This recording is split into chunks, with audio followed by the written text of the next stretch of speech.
Bonjour à tous, avec l'aide de Dieu, la Yom Yom du 5e jour de Hadar 2. Tout d'abord, le Rabbi nous dit, il faut étudier le Chumash du jour, le Tilim du jour et le Tanya du jour. Puis le Rabbi nous ramène une lettre du Rabbi précédent qui a été écrite à un jeune homme qui demande au Rabbi précédent comment servir Dieu, vu qu'il y a beaucoup de choses à faire, il n'arrive pas à tout faire. Alors qu'est-ce qu'un jeune homme a besoin de tout faire lorsqu'il est à la yeshiva? De quoi s'agit-il? En effet, nous avons l'étude de la partie dévoilée de la Torah, ce qu'on appelle le Nigli, qui nous parle comment manger kasher, comment garder le Shabbat, comment garder la pureté familiale, comment mettre les téphilites, comment poser une mezouza, etc., qui sont des choses qui sont très concrètes dans la vie de tous les jours. Puis, nous avons la partie cachée de la Torah, l'étude de la chassidoute, la philosophie chassidique, qui parle du divin, du spirituel, de Dieu, la divinité, des anges, de l'âme.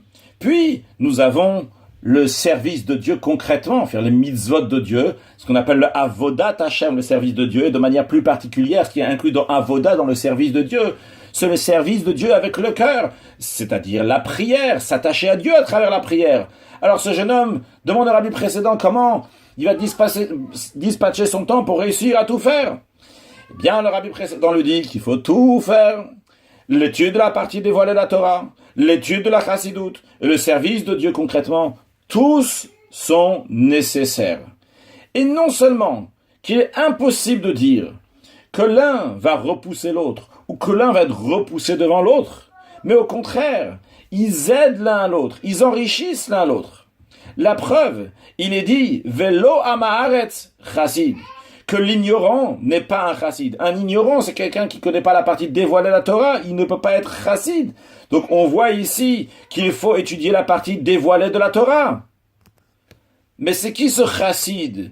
Ce chassid, on aurait pu penser, donc c'est quelqu'un qui a un travail avec ses midot, avec son cœur. Le rabbi précédent dit non, il est dit Ezeu chassid mitrased imkono. Qui est appelé un chassid? C'est quelqu'un qui adopte une attitude vertueuse envers son créateur. C'est-à-dire qu'il a affaire avec son créateur. Comment il a affaire avec son créateur? Lorsqu'il étudie son créateur, il étudie la chassidoute. Donc c'est pas suffisant d'étudier la partie dévoilée de la Torah, il faut étudier aussi la chassidoute.